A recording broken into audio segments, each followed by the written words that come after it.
Assalamualaikum warahmatullahi wabarakatuh. Waalaikumsalam warahmatullahi wabarakatuh. Nama saya Almer Gafal Gifari dengan NIM 2202106096.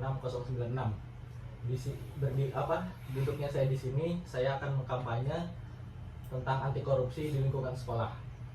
Anti korupsi adalah sikap menentang terhadap adanya korupsi. Tentunya kita tahu bahwa tindakan korupsi merupakan salah satu tindak pidana yang sangat menyengsarakan rakyat karena menyalahgunakan dana milik rakyat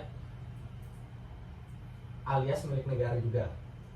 Tapi apa sikap anti korupsi dapat dibangun tanpa integrasi? Tentunya tidak.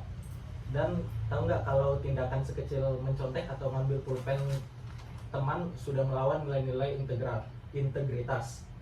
Melihat banyak yang terjadi kasus korupsi saat ini, mungkin harus kita sadari bahwa hal ini berasal dari kurangnya nilai-nilai integritas yang tertanam. Pendidikan anti korupsi harus ditanamkan secara terpadu mulai dari pendidikan dasar sampai perguruan tinggi. Diharapkan melalui pendidikan mengenai anti korupsi sejak dini dapat menciptakan anak yang memiliki kepribadian lebih ke masyarakat. Anak tidak lagi mudah terpengaruh dan memiliki pengetahuan yang cukup dan benar mengenai anti korupsi. Pendidikan anti korupsi diberikan agar terciptanya generasi muda yang sadar dan memahami bahaya korupsi, bentuk-bentuk korupsi, dan juga mengetahui sanksi-sanksi yang akan diterima jika seseorang melakukan korupsi. Yang pertama, kita akan mulai dari apa itu korupsi. Menurut KBBI, korupsi itu adalah penyelewengan atau penyalahgunaan uang negara atau perusahaan, organisasi, yayasan, dan sebagainya untuk keuntungan pribadi atau orang lain. Korupsi juga dibagi dari dua faktor, yaitu faktor internal dan faktor eksternal. Faktor internal adalah faktor dari dalam diri kita sendiri, dan faktor eksternal adalah faktor dorongan dari luar. Contoh korupsi-korupsi yang sering kita temui di lingkungan sekolah adalah bolos. Bolos sekolah termasuk ke dalam jenis korupsi karena seorang siswa yang kewajibannya adalah untuk belajar, tapi malah meninggalkan kewajibannya tersebut untuk melakukan hal lain yang menyenangkan. Bahkan tak jarang mereka sampai berbohong pada orang tuanya.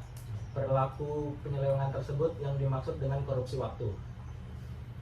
Yang kedua adalah datang terlambat. Datang terlambat ke sekolah sama halnya seperti bolos sekolah. Korupsi jenis ini juga termasuk dalam korupsi waktu. Mirisnya, pelaku dari korupsi ini tidak hanya dilakukan oleh siswa, tetapi juga dilakukan oleh oknum guru. Misalnya ada siswa yang ketika jam pelajaran tetapi ia malah pergi ke kantin untuk jajan tanpa rasa bersalah sedikit pun. Sedangkan untuk guru, biasanya korupsi waktu pelajaran dilakukan ketika ia dengan sengaja datang telat di kelas karena sedang asik bercengkrama dengan guru lainnya. Yang ketiga adalah menyebarkan kunci jawaban.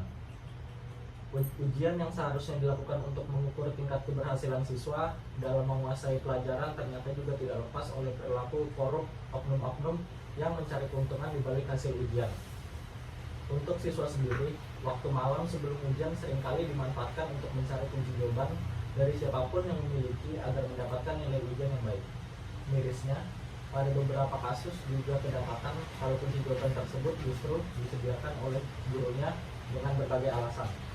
Misalnya untuk memperbaiki akreditasi sekolah agar mendapatkan predikat lebih baik jika hasil ujian siswa-siswanya juga baik.